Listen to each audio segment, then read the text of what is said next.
প্রতি মাসে ৩,০০০ রুপিস দিচ্ছে মোদী সরকার। হ্যাঁ, একদম সঠিক শুনেছেন।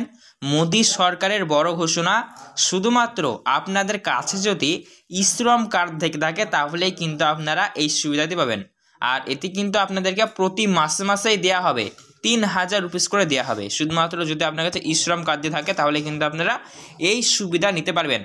তো শ্রম কার্ড আপনারা অনেক দিন আগেই হয়তো বানিয়ে রেখেছেন, কিন্তু এই শ্রম কার্ডের মাধ্যমে আপনারা হয়তো এখনও পর্যন্ত একটিও সুবিধা পাননি। তো শ্রম কার্ড ক বছর হলো আপনারা বানিয়ে রেখেছেন, নিচে কমেন্ট করে জানান। তো এই শ্রম কার্ডটি যখন আপনারা বানিয়ে রেখেছিলেন তখন কিন্তু শুনছিলেন অনেক সুবিধাই আপনারা পাবেন। সরকারের তরফ থেকে যতগুলি প্রকল্প রয়েছে সমস্ত প্রকল্পের সুবিধা আপনি সবার আগে নিতে পারবেন। শ্রম কার্ড থাকলে আপনাদের ব্যাংক অ্যাকাউন্টে প্রতি মাসে মাসেই আর্থিক সহায়তা ঢুকবে এবং আবাস যোজনা প্রকল্পের আওতায় আপনাদেরকে ঘরও নাকি দেওয়া হবে। তো এবার অবশেষে মোদী সরকারের তরফ থেকে বড় ঘোষণা করা হলো, শ্রম কার্ড থাকলে প্রতি মাসে ব্যাংক অ্যাকাউন্টে দেওয়া হবে ৩,০০০ রুপিস। তো এটি কীভাবে মিলবে, কীভাবে দেওয়া হবে, তো এবার এটি কারা কারা পাবেন, কোন কাগজপত্র জমা করতে হবে, কোথায় যাবেন জানতে পারবেন। তার পাশাপাশি যদি আপনার কাছে তাহলে এই শ্রম কার্ডটি না থেকে থাকে তাহলে আপনাকে কি কাজ করতে হবে। শ্রম কার্ড থাকলে সব থেকে বড় খুশির খবর এই মুহূর্তের, শ্রম কার্ড থাকলে প্রতি মাসে দেয়া হবে ৩,০০০ রুপিস।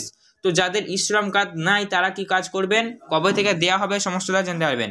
তার আগে আমি আপনাদেরকে বলবো এই শ্রম কার্ডটি কিন্তু সবার জন্য নয়। যারা দিন দরিদ্র খেটে খাওয়া মানুষ, দিন খাতেন দিন খান, তাদের জন্য শুধুমাত্র শ্রম কার্ড। অর্থাৎ যারা ব্যবসা করেন, সরকারি বা বেসরকারি কাজের সাথে কর্মরত, আর্থিক দিক দিয়ে স্টেবল রয়েছেন, তাদের জন্য কিন্তু শ্রম কার্ডটি নয়। শুধুমাত্র যারা দিন দরিদ্র খেটে খাওয়া মানুষ তাদের জন্য শ্রম কার্ডটি। তো শ্রম কার্ড থাকলে কবে থেকে দেওয়া হবে, আপনাদের ব্যাংক অ্যাকাউন্টে আর্থিক সহায়তা কবে থেকে মিলবে, সেই সমস্ত কিছু জানাবো আজকের এই ভিডিওতে। তো স্বাগত জানাই আলামিন 786 ইউটিউব চ্যানেলে। এই সংক্রান্ত কী কী মোদী সরকারের তরফ থেকে ঘোষণা করা হয়েছে সমস্তটাই আমরা কিন্তু একে একে জানবো। তাই অবশ্যই আমি আপনাদেরকে বলবো আপনাদের ভিডিও ভালো লাগলে লাইক করুন, চ্যানেলটিকে সাবস্ক্রাইব করুন এরকমই সরকারি প্রকল্পের ভিডিও সবার আগে পেতে। এই সংক্রান্ত আমরা একটি প্রতিবেদন ওপেন করে নিয়েছি এবং এখানে বলা হচ্ছে দেখুন, প্রতি মাসে ৩,০০০ রুপিস দিচ্ছে মোদী সরকার। এই সংক্রান্ত ব্যানারও প্রকাশ করা হয়েছে এবং বলা হয়েছে দেখুন, দরিদ্র অসহায় মানুষদের জন্য ইতিমধ্যে অনেক ধরনের আর্থিক সহায়ক প্রকল্প চালু করেছে কেন্দ্রীয় সরকার। আবার শ্রম কার্ড নামে একটি নতুন প্রকল্পের শ্রমিক কার্ড বা লেবার কার্ডও আমরা কিন্তু অনেকেই বলি শ্রম কার্ড দেখে, ঠিক আছে। আর এই শ্রম কার্ড থাকলে প্রতি মাসে ব্যাংক অ্যাকাউন্টে মিলবে ৩,০০০ রুপিস পর্যন্ত। তার সাথে আরও অনেক সুবিধা রয়েছে। কাদের জন্য এই প্রকল্প, কীভাবে আবেদন করবেন সমস্তটা কিন্তু আমরা জানবো। তো শ্রম কার্ডটি কী সবার প্রথমে আমরা জেনে নিই। এই শ্রম কার্ড প্রকল্পটি মূলত দিনমজুর অস্থায়ী শ্রমিকদের জন্য আনা হয়েছে, যারা সাধারণত কোনো সঞ্চয় বা আর্থিক নিরাপত্তার সুযোগ পান না। 2021 সালের আগস্ট মাস থেকে প্রধানমন্ত্রী নরেন্দ্র মোদী এই শ্রম কার্ডের প্রকল্পটির সূচনা করেছে। ইতিমধ্যে বন্ধুরা আমাদের দেশের প্রায় 40 কোটি মানুষ এই প্রকল্পের ক্ষেত্রে নাম নথিভুক্ত করেছে, যার মধ্যে ইতিমধ্যে 29 কোটি মানুষ এই সুবিধা গ্রহণও করেছে, ঠিক আছে। তো এবারে শ্রম কার্ডের মাধ্যমে আপনারা কী কী সুবিধা পাবেন, কী কী সুবিধা আপনাদেরকে দেওয়া হবে অন স্ক্রিনে দেখুন বলা হয়েছে। এই শ্রম কার্ডধারীদের 60 বছর বয়সের পর প্রতি মাসে 3,000 রুপিস করে পেনশন দেওয়া হবে। অর্থাৎ বন্ধুরা বুঝতে পারছেন 60 বছর বয়সের পর প্রতি মাসে আপনাদেরকে 3,000 রুপিস করে আর্থিক সাহায্য দেওয়া হবে। আমি আপনাদেরকে বলবো এই শ্রম কার্ডে শুধুমাত্র আপনারা 16 বছর বয়স হলে আবেদন করতে পারবেন। 16 বছর থেকে শুরু করে একদম 59 বছর বয়স পর্যন্ত আপনারা এই শ্রম কার্ডে আবেদন করতে পারছেন এবং 60 বছর বয়সের পর আপনাদেরকে প্রতি মাসে কিন্তু পেনশন দেওয়া হচ্ছে 3,000 রুপিস করে। তাই যাদের 60 বছর বয়স হয়ে গিয়েছে তারা 3,000 রুপিস করে পেনশন পাবেন। কিন্তু এখানে বলে রাখি, এখানে পেতে হলে অনেকটাই ব্যাপার রয়েছে।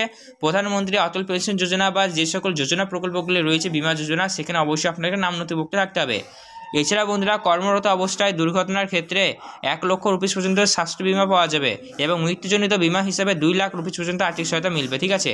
এছাড়া বন্ধুরা PMAY এবং PMAY এর বিভিন্ন PM কিষাণ সহ একাধিক প্রকল্প সুবিধা আপনি সবার আগে নিতে পারবেন। তো শ্রম কার্ডের আবেদন প্রসেস কী কী রয়েছে অন স্ক্রিনে দেখুন বলা হয়েছে। শ্রম কার্ডের জন্য আবেদন করতে হলে আপনাকে অবশ্যই অসংগঠিত ক্ষেত্রের একজন কর্মী হতে হবে। এছাড়া বন্ধুরা বয়স 16 থেকে শুরু করে 59 বছরের মধ্যে হতে হবে। তবে যারা EPF বা ESI এর সদস্য সুবিধা পেতে পারবেন না, ঠিক আছে। শ্রম কার্ডে কীভাবে আবেদন করতে পারবেন তার গোটা প্রসেস এই প্রতিবেদন জুড়ে লেখা রয়েছে। আপনারা ই শ্রম কার্ডের জন্য আবেদন করতে চান কি চান না, নিচে কমেন্ট করে জানান। ই শ্রম কার্ডের মাধ্যমে কীভাবে আপনারা আবেদন করতে পারবেন মোবাইল ফোন থেকে নিজের, সে নিয়ে ভিডিও অবশ্যই চ্যানেলের মাধ্যমে আসবে। তাই সেই সমস্ত ভিডিও পেতে হলে আমাদের চ্যানেলকে সাবস্ক্রাইব করুন। মূল বক্তব্য হলো ই শ্রম কার্ডে আপনারা 16 থেকে শুরু করে 59 বছরের মধ্যে আবেদন করতে পারবেন। অবশ্যই আপনাকে একজন দিন দরিদ্র খেতে খাওয়া মানুষ হতে হবে। তো যারা দিন দরিদ্র খেতে খাওয়া মানুষ, তাদের ভবিষ্যৎ সঞ্চয় বলে কিছুই থাকে না। তাই ভবিষ্যতে আপনার কি হবে, মানে এখন আপনি খাটতে পারছেন তাই খাচ্ছেন, কিন্তু আপনাদের যেহেতু ভবিষ্যৎ সঞ্চয় বলে কিছু থাকে না, তাই ভবিষ্যতের কথা মাথায় রেখে এই প্রকল্পটি চালু করা হয়েছে, যার মাধ্যমে আপনাদের 60 বছর বয়সের পূর্ণ হলে পেনশন দেওয়া হবে প্রতি মাসে 3000 করে। তো এর মনে প্রশ্ন রাখলে সেক্ষেত্রে বন্ধুরা কমেন্ট করে জানান। এছাড়া বন্ধুরা যে আপডেটগুলি সামনে আসছে অনেক সময় দেখুন বলা হয়েছে